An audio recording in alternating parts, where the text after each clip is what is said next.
Hello mga ka-fishy love.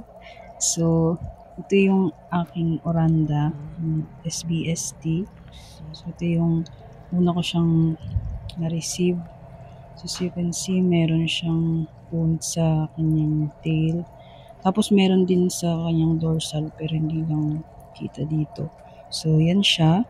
So, napaka-cute niya.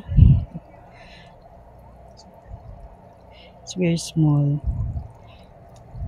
I don't know kung actually hindi ko pa alam kung babae ba siya o lalaki, pero yan.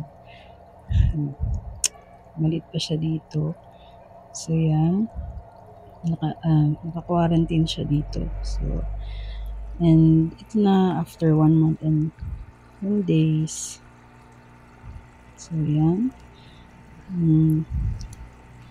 Nakikita natin, nagkaroon naman talaga siya ng transformation na naging mas malaki talaga siya ngayon. So, FYI lang, purong pellets lang talaga yan.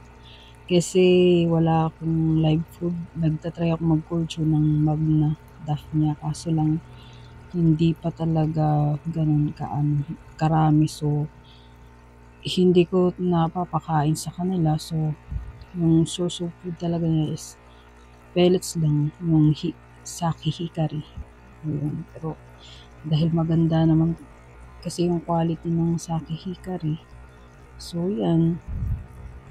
Lumaki pa rin sila at nagka-belly drop. So, nakawalan ko na. Diba? So, yun lang po guys. Mga ka-fishy love, salamat sa panonood. Keep for watching!